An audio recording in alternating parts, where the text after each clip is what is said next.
Landon, did you see the video that Parker felt so necessary to tweet about on about the what was it? The Max Verstappen analysis of how there are different modes. You go, this channel is epic. And so I click on this thing and it is just video, then elevator music with writing, then more video, then elevator music it's with onboard writing. clips describing. There's no human, there's no descriptions, there's no editing really, there was no graphics to tell you anything. No graphics. The editing was that. cut and paste. I'm pulling this shit up. You are talking absolute bullshit. You Gen Zers content choices are mind-boggling. Mind-boggling. Landon, I'm about to pull up the clip, and you're about to see what Parker describes as no graphics, no editing, no time for this. Nothing, because you know you're wrong. We have no time. Let me see it. Move on. No human talking, no face. The profile is a, once again, anonymous profile. No description in the thing, and they have like 150,000 subs. And I'm just like, doesn't make any sense. And people are like, wow, this... There it is. Welcome to the Money Lap. I kind of look up mid taco bite. You don't know disappointment. Talking all things motorsports by two real drivers. I appreciate being called a gritty driver. With many, many years of experience. We've had to do that other people didn't want to do. The most dedicated host in the motorsports podcast world. Weren't we supposed to have somebody come on our show as a guest? No, we did it. Did we? Yes. Yes, for our 1-year anniversary. And we definitely know what we're doing. Remember, talk through your mic. I'm talking past it like this. Well, if you just pointed it differently. Never mind. Never mind. Never mind. Let's talk about race cars. God's sakes. This is our worst show ever. Like great information, but not great information. Terrible content. Y'all, you're wrong. All right, Parker. Yeah, we're starting. We're getting going. Welcome to the Money Lap. I'm Parker Kligerman, joined as always by Landon Cassill, my good friend. We're going to talk F1. IndyCar had the, once again, greatest show in motorsports this past weekend. Indy 500 qualifying, and it did not disappoint. And the NASCAR All-Star race happened this past weekend with some pretty damn good racing. Which went late in the night, Landon. I'm surprised you were awake towards the end. That was real. You put in a real service that day. Central Time Zone will do that for you. That is true. Good effort. We've actually found that it's enjoyable to live in Central Time Zone and watch sports because you can actually, as a 35-year-old, you can actually stay up and watch sports. It's impressive. You stayed up that late. Wow. Yeah, I was up till 9 o'clock.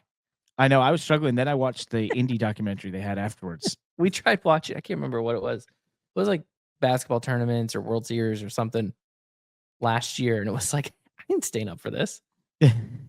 y'all need to live on the West Coast. Oh, I bet it's awesome. Oh, it's amazing. You get your big game in, and then you go out for dinner. You have all the time in the world. That does sound great, except for to operate on the East Coast in the morning sounds dreadful. I've had some finance buddies who've come out to LA and stay with some of my buddies out there, and they're having to be up at 3:30, 4 a.m. every day. And I'm so like, that would be that would be tough. However, it's because I've spent a lot of time on the West Coast, and it's nice to get to like 3 p.m. and the phone starts to quiet down. Mm-hmm. You know? Yep. And then you can actually kind of like wind down your day sooner. Yeah, so I'm in early. I would rather get up early and wind down the day early. I'm probably the same. Although I've gotten to this thing where like I'll wake up at 6 to 7 a.m., 6 to 6:30 without an alarm, and it's perfect for me. And I'm asleep by 11 every night, and it's just like, this works. This is my space. This is my time. I figured it out. 34 years old. It took me this long. But if I go to bed by around 11, if I'm asleep by around 11, maybe 11:30 at the late side, 10 on the early side, 6 to 6:30, somewhere around there, perfect. Perfect day ahead for me. Then I can go, and then in TV, it's just never sleep. And I can operate pretty well on no sleep as well. So let's talk racing. We had the F1 race at Imola. I picked Max Verstappen to win, and he did. Once again, found a way. Teammate was nowhere close because he wrecked in qualifying. Massive wreck for Yuki Tsunoda. Once again, he showed the fastest cars were probably McLaren's. Maybe the Ferraris were, they weren't that close. But Max, this might be Max things. This might be a more impressive, like set of drives these last 3 weeks, 3 Mhm. races of Max that are showing the elite caliber driver that he is, more so than the championships that he won Yeah. when they had the best car. I And think he this beat the is field by 3/4 of a second.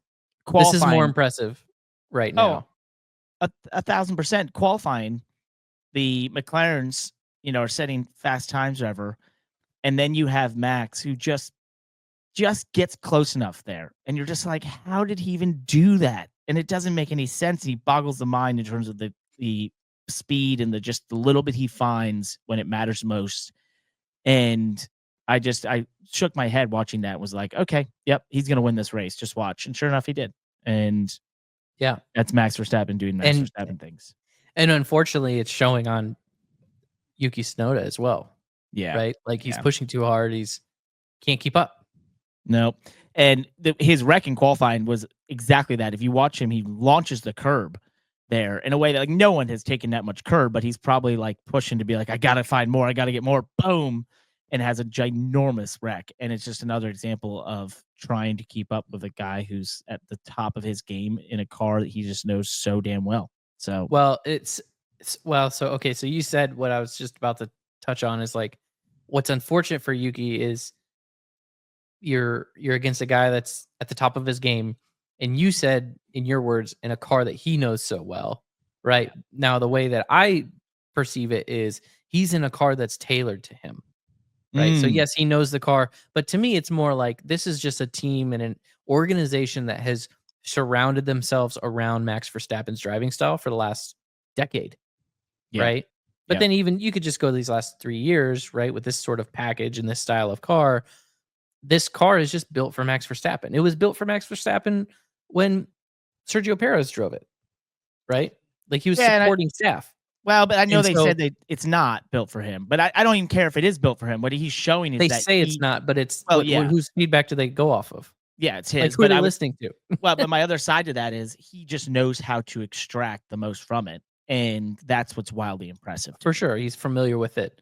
We're saying the same thing 2 different ways.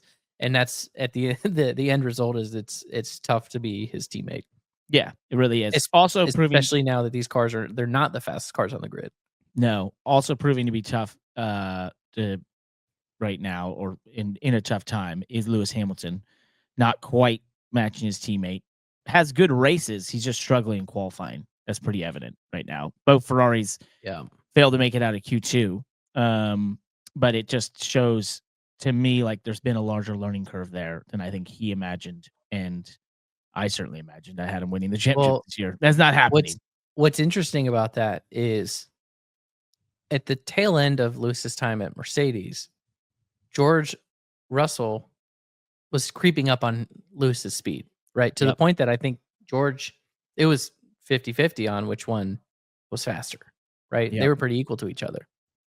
And with Lewis at Ferrari, you have the opposite that you have with Max at Red Bull, where now Lewis is the new teammate in a car that he doesn't know, in a car that's not tailored, hasn't been tailored to him. And I'm not saying that the car is tailored to Carlos Sainz, but he at least has the experience, or Charles Leclerc, right? Yep. He has the tenure in that car and the familiarity with that car and the feel for that tire and their package. And so now you have Lewis jumping in. Yep. So kind of coming from the different perspective. The other interesting, you mentioned Carlos Sainz. He's actually out-qualified. That's why I said it. That's what I said. I was using the wrong words, but that was another piece of what we're saying is he's out-qualified Lewis. He's out-qualified him 4 times in a row now. Now, Lewis has beat him in every race, but Williams showed up this past weekend. Him and Alex Albon really fast. Alex finished 5th, I want to say, Josh? Yeah, 5th. He was on pace to actually pass Piastri at the end there if it wasn't for the off-track incident with Leclerc. Wow. That's impressive. That's really impressive. And another thing that's impressed me is Isaac Hajar, who now, of course, the media is now like, all right, Yuki, now you're under the gun. Isaac's going to be the one in there. And I saw some quotes of people being like, he's too young, he's not ready. But he's had a tremendous amount of speed. And Liam Lawson looking a little bit lost at the moment over there. for Visa Cash App, RB, Racing Bulls, whatever you want to call it. So that's been impressive to see that young man sort of jump in there and be super fast. He could be on a quick path to the Red Bull second seat, which could be a death sentence as well. So it seems to be not the place you want to be if you're an F1 driver right now, is going to that second seat at Red Bull, no matter who you are. Are we saying that Yuki's not doing well? Because in my mind, I feel like Yuki's doing great over in that second seat right now. I think he's definitely been a lot closer than what we saw at Liam Lawson the last couple of things. I just think, that wreck in qualifying, as Landon said, when I watched that, my immediate thought was that's a guy pushing really, really hard. He's putting the pressure on himself, or he's feeling the pressure, one or the other. One or the other. Something up. You don't launch a curb that in those cars unless you're trying to sort of make a statement and you're trying to get. Well, and the thing is, the only thing that they can say to him, which is also the worst thing that they can say to him, is don't worry about Max. Don't try to do what Max is doing. Do you? That's the only answer to whatever pressure he's feeling right now, but it's also the worst thing you could say to a driver. Because like he wants to be as good as Max. He wants to be better than Max. He wants to be the best driver on the grid. Yeah. Right? But you can't say to him like, don't worry, that you need to be okay with being 2/10 off of Max. Because it's deflating. Off. Yeah, it's deflating. Right. And it doesn't matter. Exactly. I don't care who you are or what you do. If you're in that level and you're in that, you've risen. Yeah, you think you're the best. You think you're the best. You were the best at something somewhere. I like to say it all the time about race car drivers that get to that level. And to be told like, well, don't worry about it. It's like, well, that's impossible because I'm not faster than him and I have to find a way. And, that's what that wreck showed me. I think he's doing a good job, but he's definitely putting the pressure on himself, or external pressure is getting to him in that respect. Let's talk Indy 500 qualifying. It's just the best damn show in motorsports over a couple days. Fast Friday happened over the weekend. Cars are wrecking all over the place. Highest track temps maybe ever, over 125 to 130 degrees at one point. The cars were super on edge, 238 to 39 miles per hour into turn 1 or turn 3, depending on which way the wind was going. There was a lot of wind adjustment happening. Saw some, just large wrecks, cars flipping over, that sort of thing. We get into Saturday, and once again showed how tough it was for everyone that was, going out there. Connor Daly does a last-ditch effort to make the fast 12, just narrowly misses out. Didn't undo his weight jacker into turn 1 on the final lap. And, that was a big discussion point throughout the weekend, how much the drivers are now doing in these cars with the hybrid, because you have the roll bars, you have the weight jacker you have to do on each straightaway, and then you also have the way, when to deploy this hybrid energy or regen, although we saw most people just go to the strategy of they kept it energized for the first 3 laps, and then on the 4th lap, they deploy it in some sort of like a slow trickle or sort of a burst on both straightaways. The reason for that, I know you asked this question in our chat this past weekend, and a lot of people were wondering, was what the teams discovered about the hybrid and sort of that whole design is that if the battery is depleted, then it just adds a little bit of drag. Drag, mechanical drag into the system. So you want to keep it sort of fully charged as long, and then on the last lap, unleash it throughout the lap.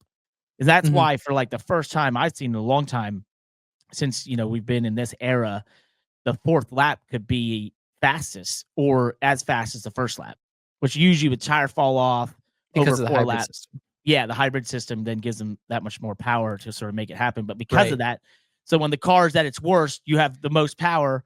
And I just thought that was so. I didn't realize that until we were texting about it. Yeah, because my thought was I watched a few cars go, and I was trying to figure out for myself, why are these guys waiting until the last lap? Like if it didn't have that case that you talked about that additional drag when the battery is depleted, I would think to use it right off the bat when your tires are fresh. Yeah. Right. You're going to get more out of it when it's not that any of those laps are easy, but when it's easy, wide open, sticker tires, cold tires, whatever. And that's the thing. And none of it was easy wide open this past weekend. If we fast forward if we go to Sunday, right, we now have the fast 12. We've got bump day. But before we get there, we've got practice in the morning.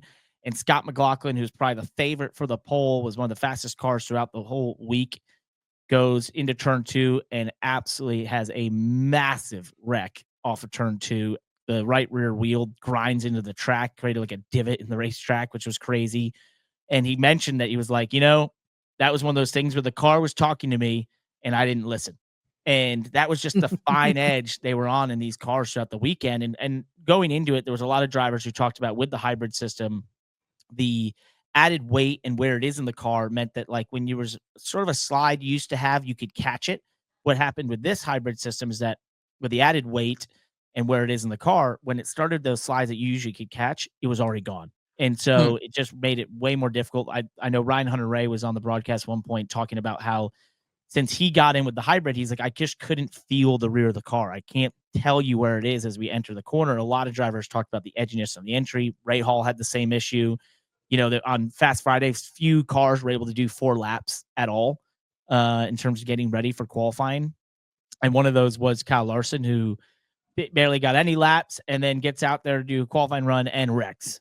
It was just like, this is crazy. So it was wild. It led to, the bump day runners going, or actually, sorry, the Fast 12, which was minus Scott McLaughlin, who destroyed his car. And so Penske decided not to try and get it ready in 3 hours, which was probably impossible, and have no laps on it. So they chose not to participate in the Fast 12. And then both the other Penskes were found to have this illegal attenuator situation with this piece that sort of goes on there. They had, I guess, put some material or bondoed or scraped it down to try to make it fit better, and that's illegal. And so both their cars were not eligible. So is it a spec component that just can't be altered?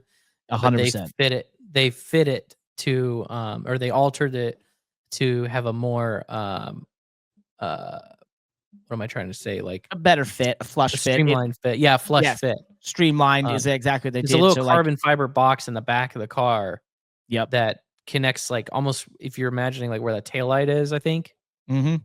It is. It's a little ahead of that, but it's at the front of that box. The attenuator is basically on the back, it's bolted almost to the gearbox of the Indy cars, and it's there sort of as, extra protection when you go into a rear impact. Right. So what's so we're getting into this. So it's like, first of all, they were disallowed from running in for the pole, right? Yep. Now, in hindsight, there's a lot of discussion over whether they should have been bumped all the way down to have to queue into the race. Yeah. Right. They should have been added into the bump day situation. Which I absolutely think they should have. I think their qualifying time should have been disallowed. However, I don't know IndyCar's inspection procedures, and I do think that because it wasn't caught like in a pre or post qual inspection on Saturday is probably has something to do with why they were able to hold their time from Saturday. And I would say that that's a fair thing in some respects, right? Right. Because who's there to prove that those with cars ran with that on Well, Saturday? I think there's probably photos that prove that it had it, but the thing is, at that point, it doesn't. What's done is done, right? Like they passed pre-qual inspection, and I don't even know if there is a post-qual inspection for Saturday. But so they passed post-qual inspection on Saturday, so that sort of consummates Saturday's time. Yeah. So IndyCar then does pre-qual on Sunday, and they failed pre-qual on Sunday. So that's the logic behind why they didn't lose their Saturday time. And I respect that and understand it. However, hindsight's 2020. You wish that they would have caught it when they caught it. Now, what's also funny is today on the internet, they're finding that that Scott McLaughlin's Indy 500 winning car last year, Joseph Newgarden. I'm sorry, Joseph Newgarden's Indy 500 winning car last year may have had this illegal component on it. And because so people are, there's all kinds of discourse over that. And so my point that I wanted to make around this is like, it's just the Indy 500, right? So it's the biggest, most attention that there'll ever be on the IndyCar series and on this sport, and it's the biggest race in the world. It's funny how like the tone around this is much more towards cheating than like in NASCAR, when the tone around illegal components and illegal things, it's more innovation. right? Yep. And gray Yep. areas and hand slap, right? Where this is like a huge deal, cheating. It's like I feel like Lance Armstrong just got caught doping. Well, Right? The I think there's a perception, couple- like the feel, my Yeah. feel of it is that. And that's the way I mean, I agree with that. It is cheating, right? But it's funny that I feel like there's two different sort of vibes that I get from the two. I would say there's also a factor in that is who it is. And that is that it's Team Penske, who got caught with the push to pass situation a year ago and that whole controversy. And guess who owns the series? Roger Penske. Who owns Indianapolis Motor Speedway and the Indy 500? Roger Penske. And so I think there's just a little bit of those factors of a little conspiracy theory and, that sort of thing and being like, oh, it's his, his playground and that sort of stuff. And so I think, knowing internally how Penske operates, they do kind of have a church and state separation there. I don't doubt that, knowing the operators at the helm of that place and knowing Roger and how, it's good for his level of for an internet integrity. meme. It's good for a quick one-liner. Yeah. It's good for a quick laugh. And I'll laugh, we'll tease about it and we'll laugh about it in our group chats. But, push comes to shove. I have some respect for the integrity of what I believe how that organization operates. I think they can operate independently. It's just peculiar and something fun to laugh at. But yeah, and also, I guarantee Penske, you. Well, but I guarantee you, there's a church and state separation there, and just knowing internally and how they operate, how Roger does things, and that sort of stuff. Now, there's probably areas where the meme sort of lends into the idea of like, well, everyone's human and it's very close, and obviously there's people that are privy to price and things that others aren't and that sort of thing, right? But at the end of the day, I think he knows, one, he did a service to that series during COVID and the Indy 500 and saving it in some respects from some serious financial strife. That I think if you're trying to get in, participate, he loves it. If you're trying to get into that level of conspiracy on it, even though it's quite inviting, like you're getting to the point where it's just like you don't know what you don't know, right? Yeah.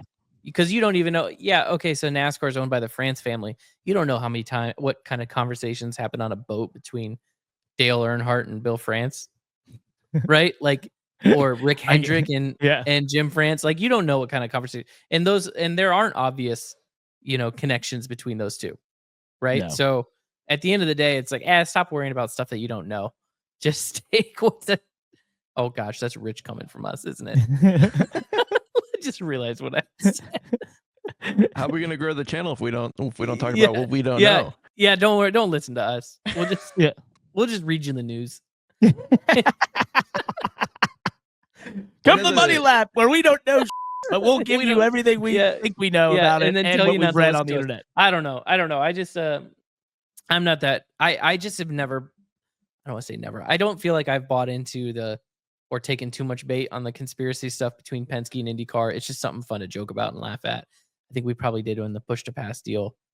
And maybe I admire Roger Penske so much that I'm just have the blinders towards it anyways and respect the man. But I do. The meme that I love to take though is like when they win, it's like it literally, that's how it works. When you start your own league, you always win at it. Denny Hamlin's basketball league, Michael Jordan and his golf outings or what, it's like all these, Corey LaJoie's kickball tournament, Roger Penske in the Indy 500. I mean, Denny Hamlin's charity race. Remember that one? Yeah. By the way, shout out to Denny Hamlin's charity race. I mean, you want to give yourself a trophy.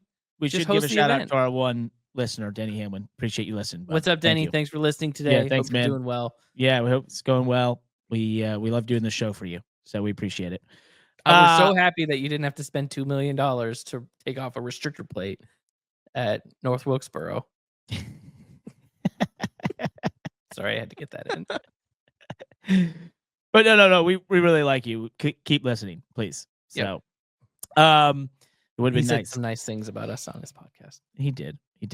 Hey, wait, Josh, do you have something you want to say? Yeah, I was just gonna say that you guys didn't mention this, but one of the interesting things that was noted was the fact that one of the Penske cars made it through tech with this modification, no problem, and then the second car didn't make it through. And if I remember correctly, it was a crew member of another team, and I can't remember who it was, but I Cough, want to say, Ganassi. yeah, it was Ganassi who pointed it out, and then went on to a podcast today. Not a show, a podcast. He's not here. Interesting. Yeah, I saw that. Well, we can move on from this because there's a lot of other great storylines. Yes. coming So out of let's Indy. let's get into just quick recap. You have bump day, which obviously is on the same day. It's just in this last portion of the day where Dale Coyne Racing found itself in a really tough spot in terms of, once again, similar to what Ray Hall was in last year. You have two teammates that are basically, or that was 2 years ago that Ray Hall was in that position with Jack Harvey and Graham Ray Hall, where you basically get down to the end of it and you realize there's two teammates who are vying for the final spot, and only one of them's going to make it. And it was a lot of drama because you have Rinus VK, who's a qualifying master in the faster cars he's been in, but now for the first time, he's just trying to desperately make the race. He does a lap that's decent, but definitely faster than his teammate, Jacob Abel. He then removes that time before Jacob Abel can do another run, who's lining up to go do another run because the hybrid didn't deploy, so he thought he could go faster. He has a terrible run, doesn't go faster. Jacob Abel gets back out there. He's even slower, so both their cars slow down from the heat sink and all the things that happen in terms of Indy 500 qualifying, where once the engine gets kind of hot and certain parts get hot and others get cold, it just messes everything up and you go slower. And obviously Dale Coyne Racing was struggling for speed this year. So Jacob Abel doesn't make it, but it's just like you heard his interview afterwards, and he said this is the definition of bittersweet. When you get to this point of making the biggest, most important race of the year, and it's you versus your teammate, the person you spend the most time with during that month that isn't actually, directly on your team per se, on your car, and you share info and you're hoping for the betterment of the team and for your own car that you're all in there. And here you find yourselves trying to just duel it to a death. I thought Dale Coyne had a great interview when he said, have you ever played chess against yourself? Which was a great quote when they asked him, why did you remove the time, Rever, and go out again? And that was tough to watch, but it's just some of the most, the things you get in Indy 500 qualifying, you don't get anywhere else. And that track, awesome. Man, that is what makes that track so special. The dramatic swing in speed and capability in that track, just based on heat and temperature. I mean, that's common across all tracks. Indy isn't the only track that's, fluctuates grip level with temperature, but the combination of like flat corners but long straightaways, it just can swing you a half a second a lap, right? And what it's such a hilarious. It's such a interesting and funny tactical error to think like, oh, the hybrid didn't deploy, so I can rerun it and I'll definitely go faster. But then, the heat sink and the track got hotter and you actually don't go faster, right? How many times in a stock car at any track where you feel like you made a run on scuffed tires and an hour later you're thinking, well, with these sticker tires, we're definitely going to go faster because stickers are worth a half second. But the track lost a half second in that same amount of time, right? Yep. You actually don't go faster. It's so, we love and glorify the engineering so much, right? And there's so much simulation, so much modeling to predict what these cars are going to do until you actually hit the road and put it on the track. And you realize there's a lot that's still left to the moment. Yeah. Yeah. Well, it was special once again to watch that. It felt like there was heroic things happening. This led to the Fast Six. Obviously the Penske cars didn't participate. So they actually, by the way, got put back to 32nd and 33rd, with Scott McLaughlin starting 12th, I guess, or 10th, or however the hell that's going to work. I don't even know. Nonetheless, we led to the Fast Six, and Takuma Sato at, what hell is he now? 40 something, 45, doing one race a year. He's basically running the Honda Young Driver program.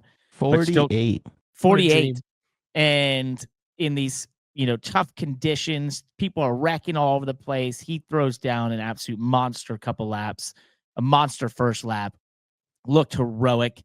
And this leads to the second to last car to go, a rookie driver by the name of Robert Schwartzman, who had raced in F2 and done a little bit of F1 stuff, was in the Ferrari reserve program, had done the hypercar for Ferrari in the WEC, gets this opportunity of Prema Racing, which is a team that has historically been in F3, F4, and F2 for many, many, many years in Europe, and one of these junior teams that just sort of never went to the big times, but, was made a business running in that era. So many young drivers came through their pipeline, and in their first Indy 500 with a rookie driver, go down one, as the second to last car and lay down an absolutely monster 4 laps.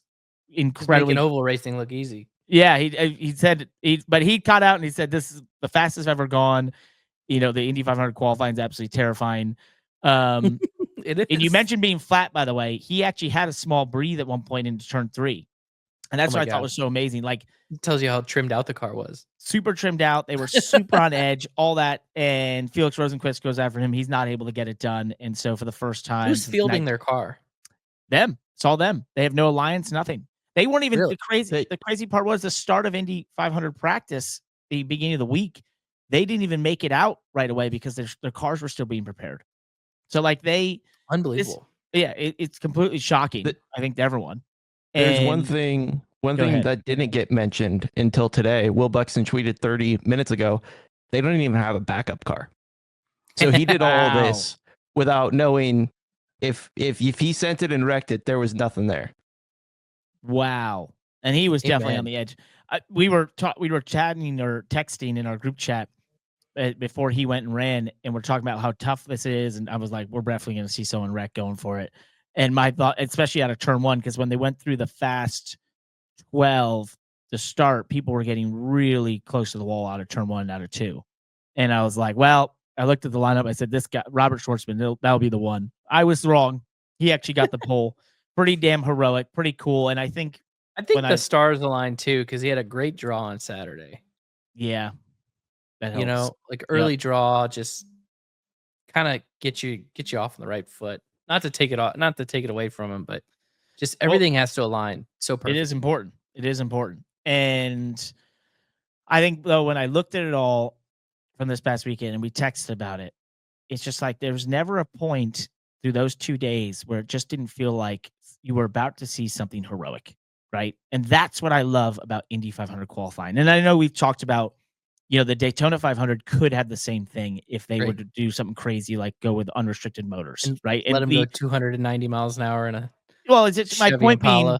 being for one day. But my point being for one day, one time all year, you do something crazy like that. And that's kind of what they do at Indy. Fast Friday, they turn up the boost. And then through Saturday and Sunday, the only time you'll see Indy cars go this fast all year is to qualify for the biggest race of the year.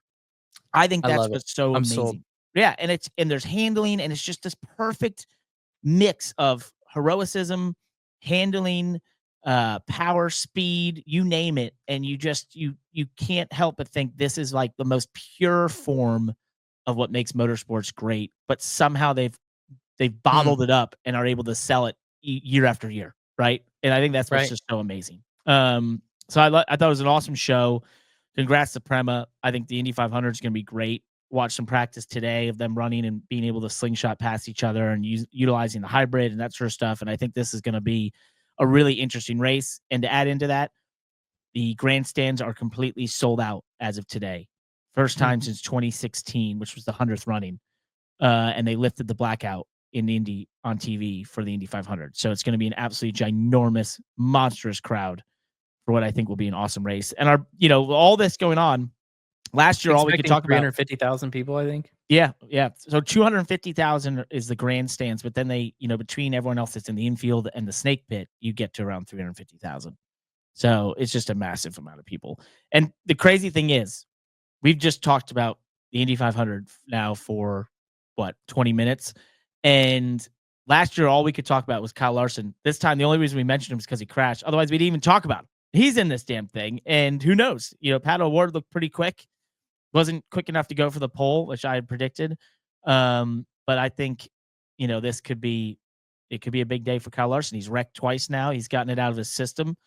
He's survived both. Who knows? Let's see what happens. He knows how to do it better. So, speaking of which, when we get to Kyle Larson, wait, we haven't seen. we haven't seen enough out of him we haven't. to really know what he's capable of.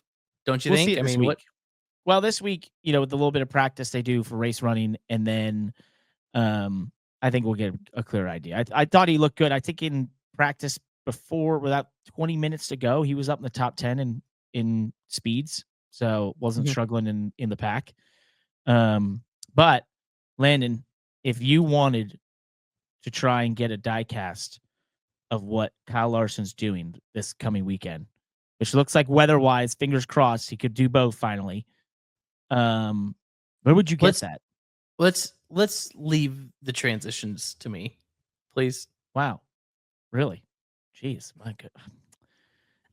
There's an obvious lack of chemistry in this show. And Parker, you would go to spoilerdiecast.com. These are the guys that are absolutely crushing it.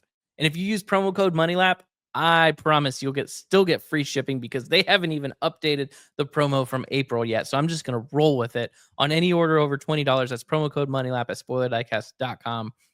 And the kicker is it also comes with a free 64 scale diecast with any purchase. So they got a whole handful of vintage legends, Gordon, Earnhardt, Labonte, all those guys, just like when we were kids. They got a whole pile of them. They'll throw it in the box. Nice little bonus. So spoilerdiecast.com, one of the fastest growing diecast and racing merch companies out there. And for good reason, because they ship same or next day, you're getting your orders right on time. They're not sitting in limbo forever. They're not sitting in China forever because spoilerdiecast.com, they invested in the inventory. They already got it over here from China. They have over 1,900 products in stock. I just kind of ad-libbed that part. I just thought it was went good. From the hip there. I don't know. It was all right. It's great. They're mostly NASCAR, kind of like us, but they got a little bit of everything. Sprint cars, IndyCar, F1, spoilerdiecast.com. Whether you're looking for something rare, a special piece, or you just want your favorite driver, go to spoilerdiecast.com. Use promo code MONEYLAP. Take advantage of the free shipping. See if you even get a little freebie 64 scale diecast. And I'm going to keep doing this ad read until they tell us, no, we're not doing that anymore. Well done. I thought my transition was great. 10 out of 10. It was okay, but I had you baited into something. I had you baited into something, and then you yeah. They have RC cars. That's cool. They have RC cars? They've got RC cars. They have Chase Elliott RC car. Oh, that's cool. You don't want more than diecast. It's turning into a hobby store? Dude, this is awesome. It's just the best place on the internet. It's what it is. It's good. Speaking of Chase Elliott, guys, let's talk about NASCAR. We mentioned it. The All-Star race this past weekend at North Wilkesboro. And Christopher Bell came home victorious, winning the $1 million. He was absolutely hyped afterwards. I don't know if I've ever seen that much emotion out of him. And you could just tell it meant a lot. But most of all, before we dissect the race a little bit, absolutely spectacular racing from the start. 3 wide for the lead, side by side at times.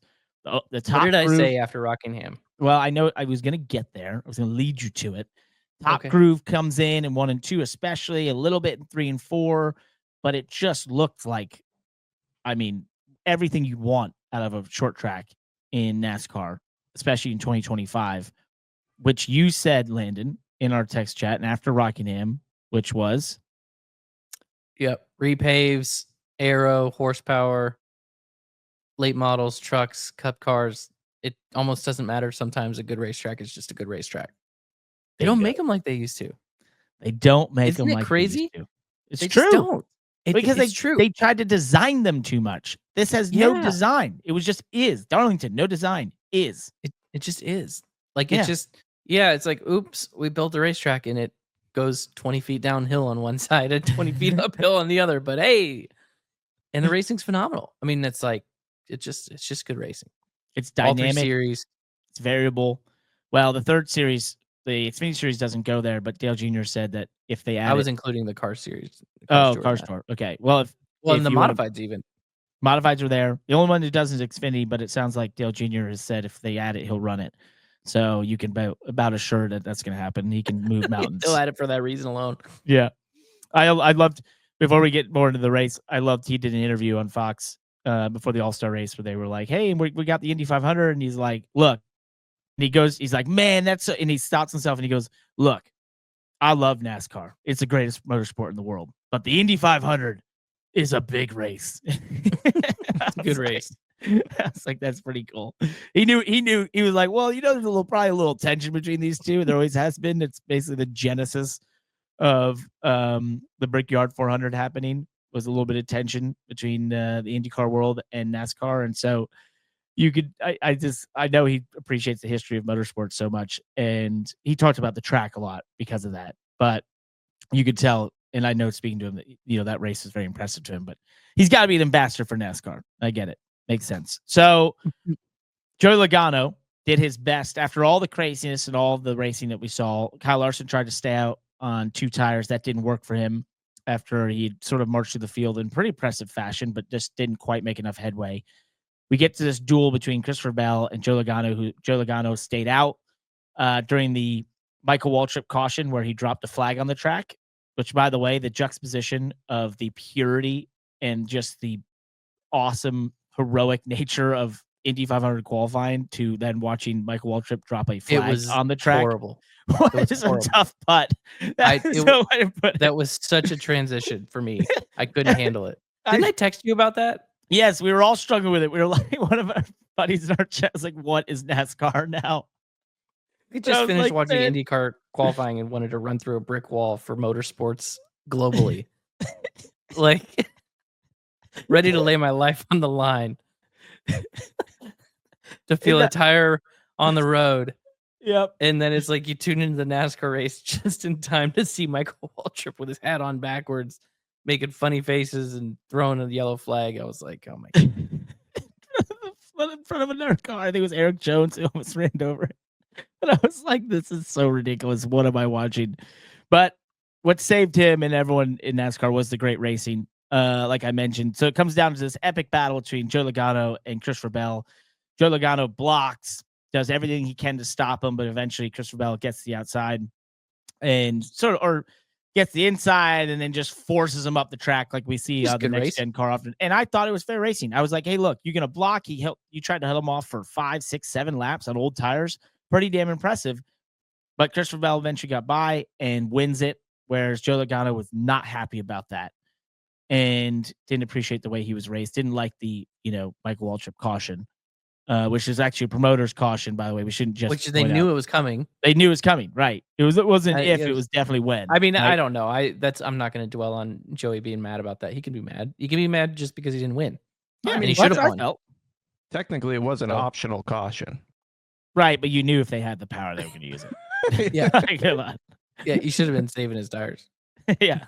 So I thought it was a completely fair move. And I thought it was done actually cleaner than I thought he would do it. Because he got into the back bumper one time of him, but once again, in the next gen car, it doesn't really do much. You have to absolutely YOLO it into them if you want to do that. The best move these days is exactly what he did, which is you basically get the leverage on the bottom and then use the right side of your race car to force them into a position where they just cannot get, they can't get the grip or they're too high up the racetrack, that sort of thing. So, and Joey tried to do it to him in turn 1 a couple times when he got I hate that move. I know you do. I hate that move because it's so indefensible. But I don't know. It just fits well at that track, I guess. Well, works. And I think, so we're both in agreement that it was a completely fair move. There's no doubt about that. And it's in a race that doesn't really matter for anything other than winning, right? So why not do whatever you have to do, YOLO it? I thought he was very fair in that sense from what he could have done and probably, wanted to do at times in terms of the amount he was getting blocked and that sort of thing. And using the right side of your race car, hell, it's stock car racing. Every car there was hitting each other into walls and that sort of thing. It was awesome to watch. I think this is the best next gen short track race ever. Yeah. Besides Bristol 24 with the so isn't it funny 24? Like, again, going back to the statement of a good track is a good track, we've been so critical of this next gen at short tracks, and rightfully so, because it has sucked at some short tracks. But then you go to this one, especially after the repave. Can you even imagine that we would have said this place would be better after the repave than it was before? No, I did not think that was possible. It's like, and now, I still think the Xfinity cars might be more interesting to watch than the next gen at this track, but I don't know. It's impressive. It's a good stock car track. One thing with the repave, and I know they mentioned a lot on the broadcast, so for rehashing this when you watched, my apologies. But the thing they were talking about is how it's aged so much in just basically a year. The other thing that the repave allowed, which I had figured would be the case, is that before the repave, when you looked at the shape of turn one and the banking and everything, and I tried this in the sim before we went there when we were all going there in 23 for the first time because I was going to run trucks. And I tried this in the sim and it worked, which was to run all the way up to the wall in 1 and 2. Now, when you got there in real life and you looked at the state of the asphalt and it was falling apart, you were like, oh, this isn't going to work because it's going to be basically like being on gravel. And sure enough, that was the case. Mm-hmm. But when you repaved it, the way this place was shaped and the way the banking is, you absolutely can run up to the wall. And it's an awkward shape and it's a very awkward corners. And then down in 3 and 4, you have that massive bump on the exit of 4. Right. And you have the weird way you try to like put your left fronts down on the apron almost.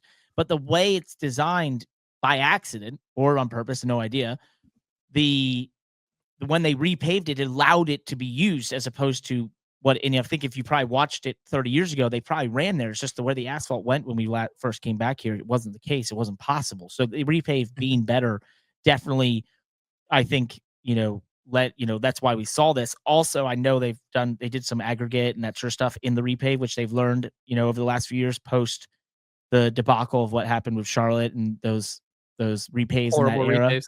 Yeah, horrible, made of like synthetic polymers and that sort of stuff. So I think those two things combined, it's better than it was in its prior state, which is awesome.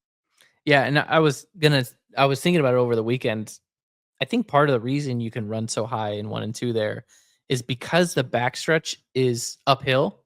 Yep. That top groove, I think you get a compounding benefit from any amount of momentum you can carry from mid corner to the exit, right? Because the backstretch is uphill. It's harder to climb a hill, right? It's harder to get forward drive when you're going uphill. So if you can carry 2 or 3 mile per hour more speed through the middle of the corner, it makes it that much easier to get down the backstretch, get the power down to climb that hill back up the backstretch. That makes sense. Yeah. I think it has less. I think the shape has a lot to do with it, right? We've proven that at any of these racetracks, a thoughtful shape of the wall definitely allows for highline racing. So think Homestead has a very generous shape that just follows like the desired contour of a turn. Even Chicago, right? Chicagoland Speedway, the exit of turn 2 has this really nice shape to it, though you can just follow the wall around the track. So that shape definitely plays a big role. But for me, I think to have a short track that's that small, but also have top, high groove racing that isn't like some crazy progressive banked corner like at Irwindale or something like that.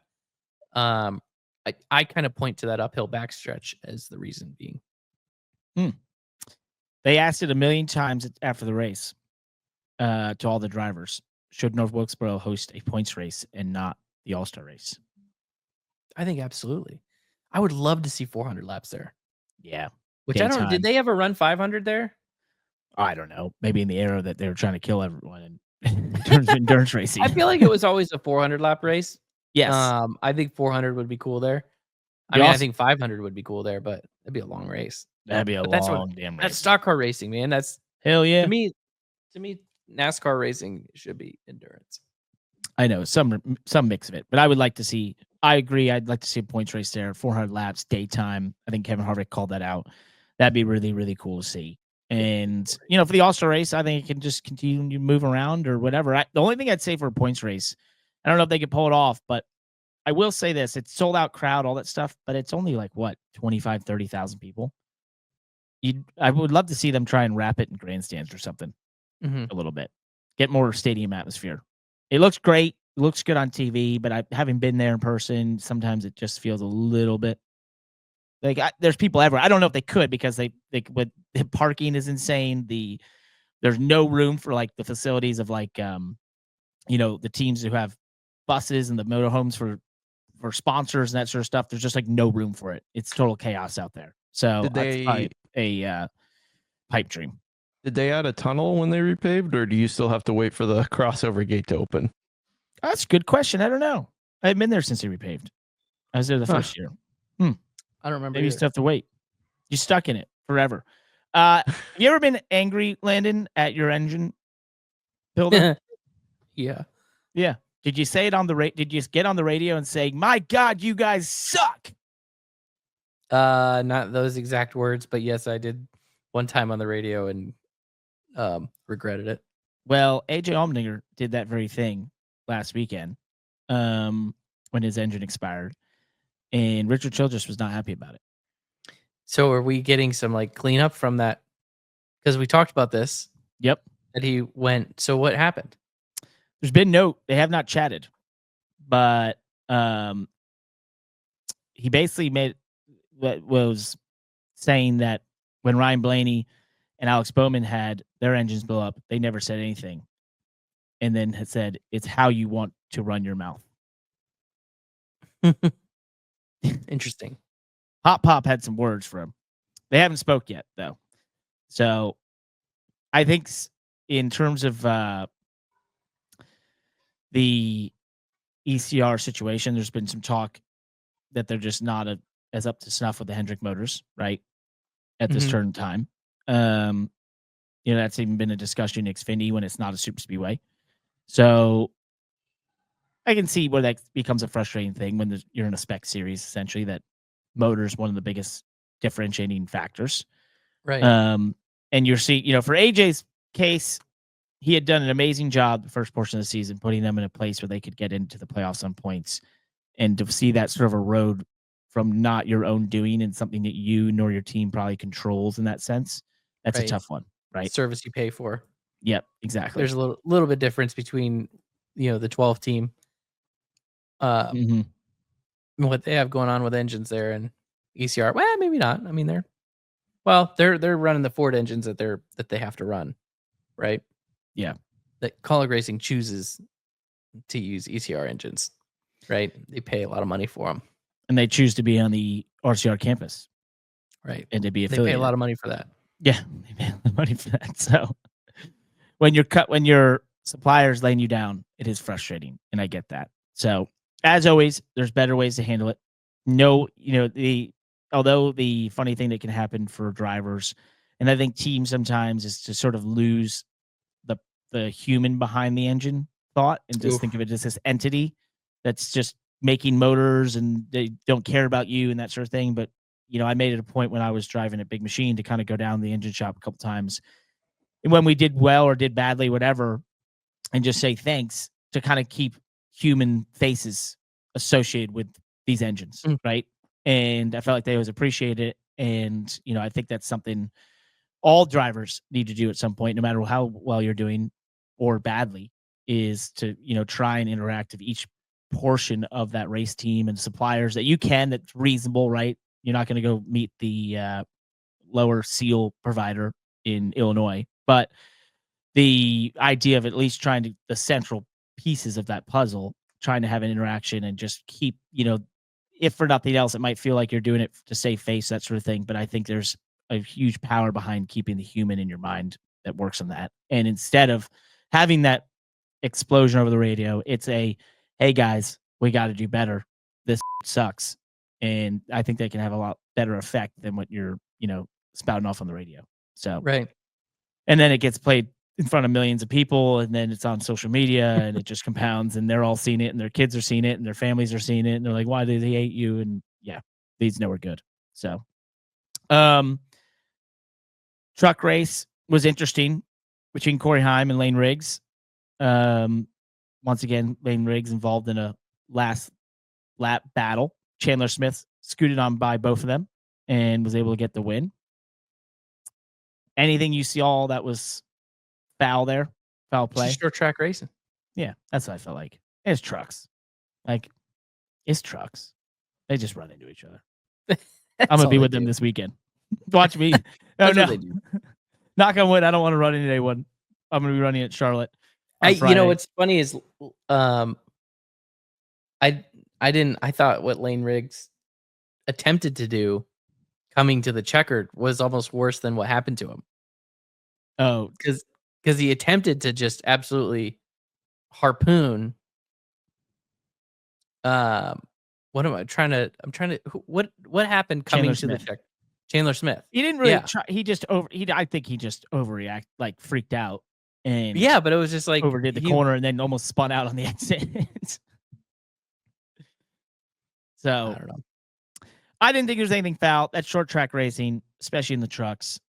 For Corey Heim, I mean, my God, if the guy doesn't have this happen to him, he damn well could have just won about every race this year. So, except for Daytona, you didn't win that one. Sorry, bud, but you did. But you didn't. Hey, by the way, if you're listening to this on my Instagram, I posted this. My gloves that I won but didn't win Daytona with, covered in rubber and all, signed with Daytona Win 2025 on them, are up for auction for Make-A-Wish Foundation, and they're pulling in some hefty money. It's the number one item in this auction. We had a buddy who was wanting to bid on them. He was like, calling me out, being like, "Are you bidding on these?" I was like, "No, I posted the link." So they were upwards of $750 or $730 when I last checked a couple hours ago. So if you'd be interested in those win, not a win gloves, go check them out. Post a link on Twitter too, but it's on my Instagram story. Yeah, I might jump in there and put in a bid. Yeah, you should definitely get those. That'd be great. You don't have any racing memorabilia, do you? No. Yeah. Okay. Nothing. All right. None of my own. After 20 years, didn't keep a single thing. At Charlotte, racing against me this coming weekend will be BJ McLeod in the Spire number 07 truck. Going to see him in good equipment. See how it goes. I'm kind of curious. It'll be interesting. It'll be fun. As we head into the PR lap, I just want a little housekeeping. We've been doing those Wednesday group chat shows, but we will not have one this week. We didn't have one last week. Sorry, been a little bit busy. That's probably going to continue here going forward. So we're just going to say that those will be sporadic and when we can do them. So we'll let you know when we can. We'll post about it, put it out there. But for now, don't expect a Wednesday show each week. Just the Monday. We're the main stars. But we'll do our best. We'll try and do it when there's time and there's great things to discuss. AJ and Josh are calling their agents immediately. And wanting buybacks on their contracts. Yeah, this is insane. Yeah, we're not meeting their minimum guarantee. Yeah, this is crazy. Boys, it does lead to the greatest weekend in motorsports, and maybe the last time, as the F1 race is moving off of Memorial Day weekend from Monaco. So in the morning, we'll have Monaco, we'll have the Indy 500 and the Coca-Cola 600 on Sunday. This coming weekend, we got to have our picks, guys. The biggest picks of the year. What do you got, Landon? You want me to go first or you? No, I'll go first. Okay. Larson Cup. Wow. Ooh, actually, that's a tough one. That is a tough one now that I'm thinking about it. How's the weather look Sunday? I said fingers crossed. I think it's looking good. I don't know. You know what it is? Yeah, give me Larson. Wow. Really quick, give me who are the ring? I haven't looked at the entry list. Any ringers in Xfinity? William Byron. Hendrick Carr. Take him. I'm gonna have to pick you for trucks. Hell yeah, brother. Yeah, because I was gonna say Corey Heim, and then it was like, I can't do that. I can't say that to your face. Formula. Well, who's gonna qualify in the pole? Yeah. You don't think Max has the speed to get on to qualify in the pole? I think he can. He could if he could do it at Imola. He At could Monaco. do it there. Yeah. Let's do it. Although I really want to see Lando have a resurgence. He's good at Monaco. This could be Lando's resurgence. All right. Give me Max. Indy 500, Kyle Larson. Oh my goodness. Why not? He's going to do the double. That'd be insane. He'd go down in the history books. Oh man. Only one guy's completed all the laps. That's Tony Stewart. Who did it in, what was that, 01? I want to say.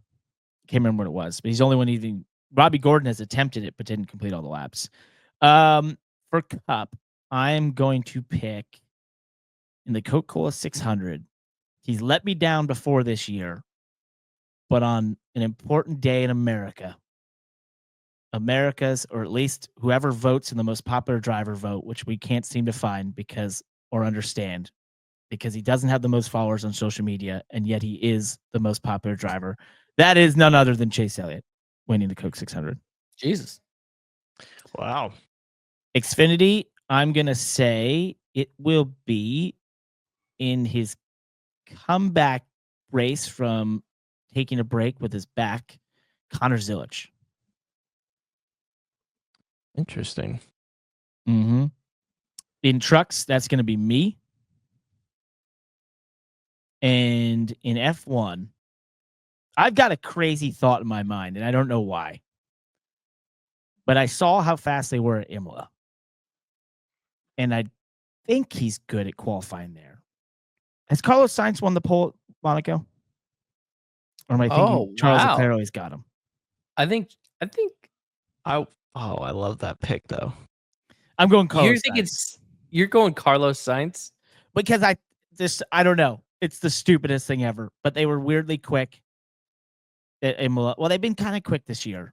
Let's I go. don't know why, but just like pile the downforce on. Who knows with what Williams Parker's has got going partying on. like it's 1999 in Monaco Dude, this weekend. I love it. An Indy car. Who's going to win the, as they like to say, that track chooses its winner. Who do I believe it wants to win on a sold out day? First time since the 100th running. Who does it want to win? Joseph Newgarden would be. Well, he's going to be 3 in a row. I'm going with the buddy, the guy who he shows up once a year when it matters most. And although he runs all year, and he has a knack for it. He's led the most laps before in a race. Connor, Indianapolis daily wins the Indy 500. Oh my God. I think I would rather see Connor win it than Kyle Larson. Like if it's a head-to-head battle in the last 10 laps of the race, I'm going with Connor. I'm rooting for Connor to win. Yeah. That'd be cool. I mean, if he gets the lead, the crowd will go insane like they've done before. Oh, they do every time. He's led plenty of laps there. Yeah. He was close to making the fast 12. It's his day. This might be his year. It could be. They say, as I said, the track chooses the winner on a sold out day. It's going to want a homegrown. Well, as edgy as these cars have been. Yep. As edgy as these cars have been, this could be a year that you see that winner come from that sweet spot. What do we say about super speedways? 15th, 12th, 22nd. Yep. Yeah, that's the speed that it takes to win, not the speed that it takes to queue on the pole. Yeah. Josh, do you want to make your picks? Yeah, you're taking the Wednesday show from me, so I'm going to shoehorn myself into here. Okay. I'm going to do Hamlin for Cup. Just it's his year. Xfinity, Allgaier. He is going to be on track almost all weekend. He'll have so much track time this weekend. He'll be excited for that. Right. Because I'm not mean, I'm going to pick you. Yeah, I'm kidding. I'm going to pick Heim. And then qualifying in F1 right now, I'm going to go part of me wants to say Hamilton, but the other part of me wants to say Piastri. I'm going to stick with my guns. Piastri's not failed me yet this year. And the fact that you didn't mention this at all is an absolute crime. The fact that every time he's qualified in the top 5, he's won it. Takuma Sato is going to win the 500. I knew you were talking about. That's a great pick. One. Great pick. Good pick. 3 of them, maybe at 3. Well, we'll see. It's going to be awesome. I can't wait for that. We've got our a couple things from the internet out there. We have no new Apple reviews. We're stuck at 222 5-star reviews. Now they're all 5-star, which means we're great. We're awesome. But we'd appreciate more. So if you can tell your friends to put them here, we'll read them on the show. On Spotify, we had some comments. Jacob Bork said, love the chill episodes. Keep on keeping on. And Renee said, I donated my NASCAR IMAX movie. Look around the Bristol Goodwills. All right. So if you're looking for the IMAX movie, you can go get it in the Bristol Goodwills, Landon. On YouTube. Oh, and this is when my notes broke, as they usually do at this time, right when I click on the thing to expand it. Hold on. I see. Diego Alvarado Mhm. Racing. I think I've seen Diego on He Twitter commented before. on the SoCal racing situation. That's right. That's right. Please, Lord, I need to know the behind the scenes story about Parker's experience being Kurt Busch's backup driver. Oh, speaking of Indy 500 weekend. Yeah. For his 2014 double, did Parker get to hop in the 41? How did he get the opportunity? It's a great question. I actually got the call from Kurt Busch when I was home after Swan had failed, and I'll never forget how he answered the phone, or he said to me when I picked it up, he said, "Hey man, hope you're doing well. This is the call you want to get when you're in your position." I was like, "Okay, go on." He's like, "Hey, I'm running the Indy 500 and the Coke 600. I need a backup driver for the car. You've been in the, your team just failed, but you've been in the cars most recently. Would you be interested in coming and do that?" I was like, "Absolutely. Would love to hop in the car if I get the chance." I end up doing, I think, like 4 laps in it during, I can't remember which practice, but I got to do like 4 laps, and it was kind of awkward because he's a bit taller than me, so I didn't really fit in the seat that well, so we had to do some jerry rigging to do that. But I got to kind of be a fly on the wall. I went to the qualifying days that weekend, which was super cool, and just sort of saw all that went into that from the sideline was really fun, and it was interesting to see. And as I watched Indy 500, it was odd to watch it and have a vested interest in if this guy's going to make it back or not. And he ran really well. And I was Were like, you genuinely rooting for him to not make it back? Not really, because I know you've done this before. It's not your car, it's not your seat. Like there was a lot of factors that were going to make It's it like something really, you don't actually hope for. Yeah, exactly. And I know like Justin Allgaier must have been, his is probably a little bit more prepared situation, but because he's kind of in the Hendrick system and that sort of stuff. But I'm sure he had the similar feeling before he hopped in that car and actually did a great job last year. But you kind of sit there being like, I don't know if I don't need to hop in this thing. He also had a lot more practice. I had a couple laps, and it would have been like hopping in this thing and trying to, Did do they the impossible. So did they pay you well? decent for sure. Did they pay you anywhere close to what you had been getting paid on a per race basis to drive a cup car? Absolutely not. Okay. It wasn't as good as it should have been. Could have negotiated better. I'll be honest when I look back at it. I had more I never leverage liked than being a ride. sub. I didn't like being a sub. I was a sub driver during the backup driver during the COVID era, Mm, and I didn't like doing that. no. It's a weird, it's just a weird place to be. Although You it was don't like once the wanna do race that. started, I did enjoy. I enjoyed doing it in Miami though, because I had my hotel room all lined up. I booked all my own travel, so I picked where I stayed, and just kind of like, inched my way towards the track. Never even went into the track. Never had to go into the track. Just got the call like 2 hours before the race. Yep, he's clear. Turn around. Drank margaritas at the pool during the race. That sounds like a better back and roll than I had. The only other interesting story I have is on that weekend is when I got the call from Jeff Banke at NBC Sports asking if I would come do TV for NBC. Wow, big weekend for Parker. Yeah. I got a call and I didn't know who it was. And he's like, "This is Jeff Banke from ABC Sports. Would you be interested in doing some TV?" I was like, yeah, maybe. I guess I don't think this thing's panning out much longer. So this was a 1 weekend gig. This I'm very interested by this other comment. Landon has real unimpressed dad coach energy, and I love it. That one's from Legend of Pepe. Sorry, I'm just reading what I see here. I was wondering if you're gonna read it. That's awesome. I think they're talking what was about that when.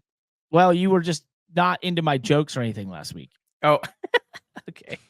So I was like, you just kept being like, no, don't care, don't want it, not at all. Okay, sorry, Parker.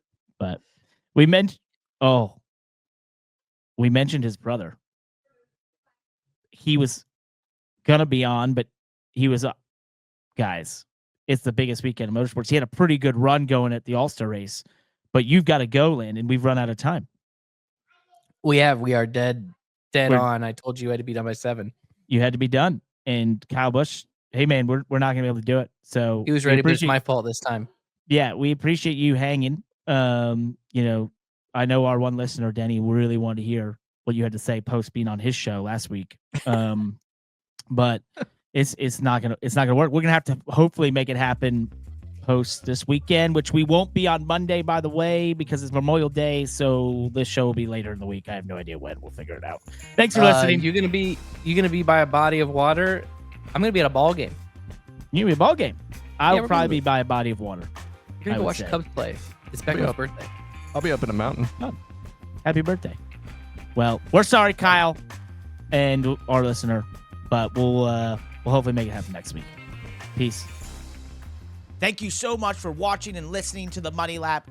If you like this show, please like and subscribe to us on YouTube. Share it with friends. We want to spread the word of great motorsports shows, of which we're somewhere up and around there. I'm not exactly sure where, but nonetheless, you can also reach out to us anytime on across social media or at our website, themoneylap.com, or at our email, friends@themoneylap.com. And of course, you can always leave us a review. 5 stars gets you on this very show. Thank you so much for listening and watching. Goodbye.